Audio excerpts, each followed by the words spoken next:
Welcome, Scorpio. This is Regina from Pacific Tarot, and I've pulled for you the Three of Wands on this full moon in Cancer.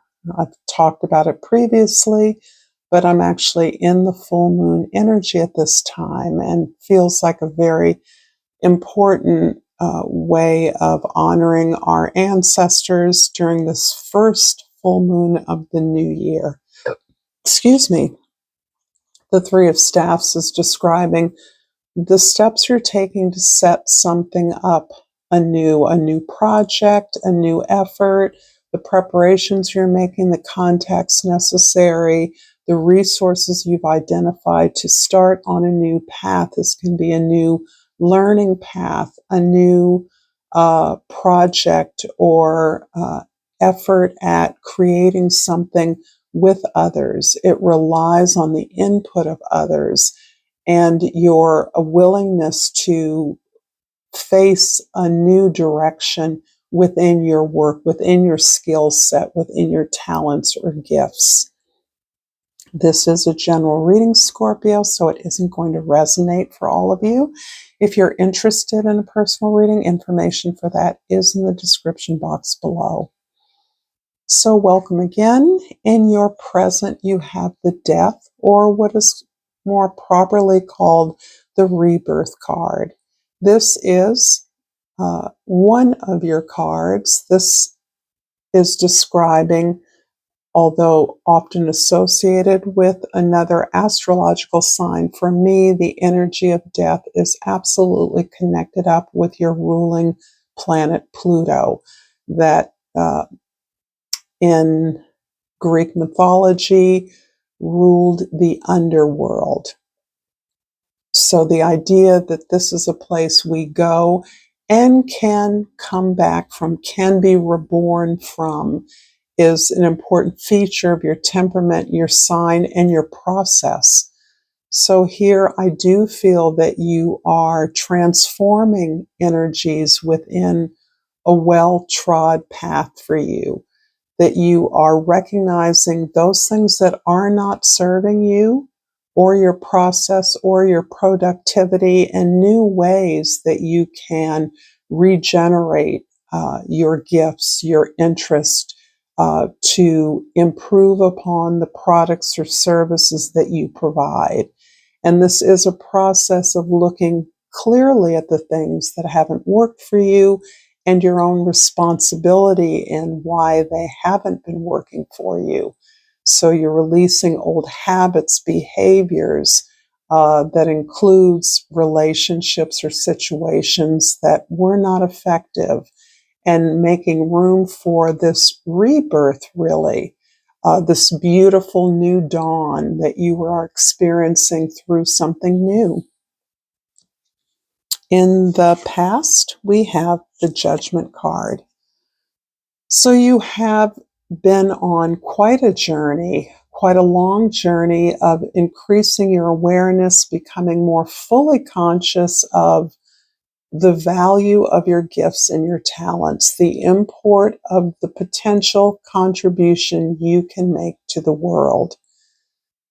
Because you have identified this gift, this process or path for you, you are very aware of the ways in which your attempts to be successful have faltered, and you now understand that you have the experience to make what you're doing, what you're aiming for, what you're claiming a success. You understand that you are squarely on the path of your purpose, and that you have in many ways answered the call. And this is largely an intuitive process which resonates with the deep work that you've been doing for quite some time. So naturally, the shift from Pluto, from Capricorn to Aquarius is momentous for you and represents a shift, an emergence from the underground, the underworld realm for you.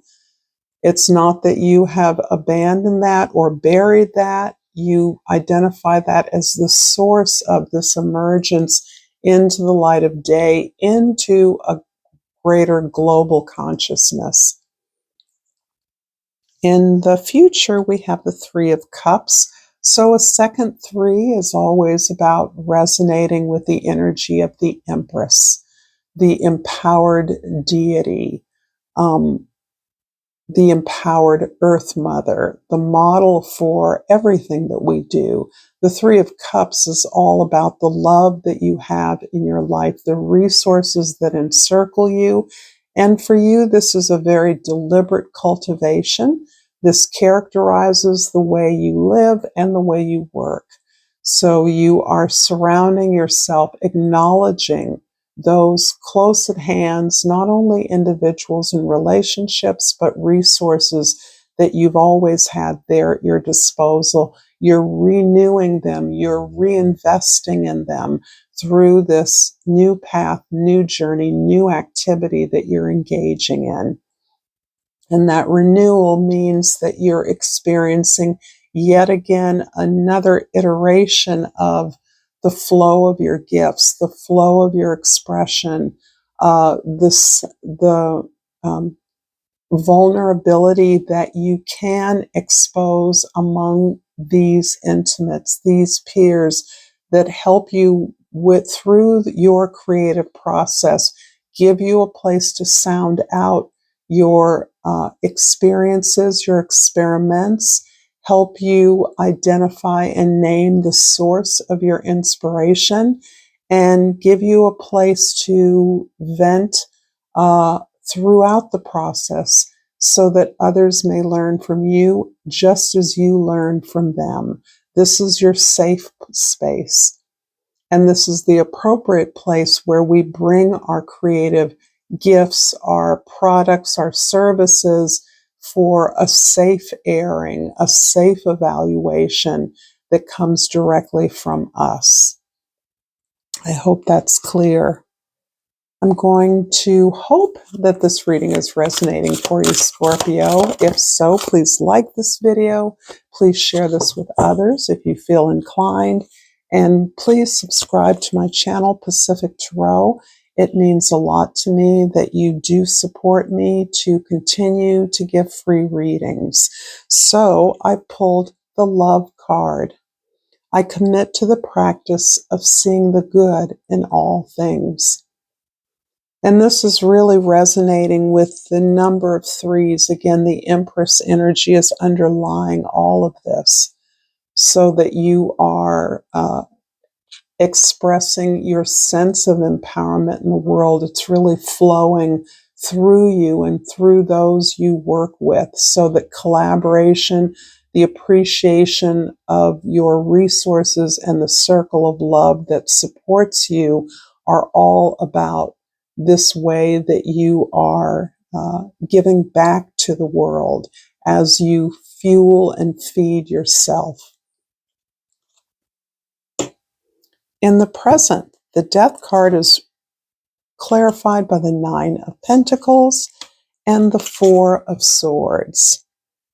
Interesting. So in order to honor that gift you have of looking deeply into your own behaviors, your own responsibilities, your own experiences, particularly those things that have been painful, disappointing, heartbreaking, that you would evaluate as failed, you have learned to mine the resources, the richness of that. You've learned the lessons. You have taken responsibility for your part, and it has revealed to you ongoing truths about your own unfoldment and who you are. This is giving you a sense of gratitude and appreciation for the many resources and opportunities in your life. And this contributes to your willingness and your supreme ability to establish yourself as independent, particularly materially independent, secure and stable in your own resources as a result of this cultivation of your own garden. so that you follow up on your own interests, your own productivity. You invest in yourself in an ongoing way, understanding that the excess is reinvested in yourself and the projects that you feel aligned with. And this gives you much needed independence to make choices that serve you first. In the past, the Judgment card is clarified by the Ten of Wands and the Six of Pentacles. You are a caretaker indeed.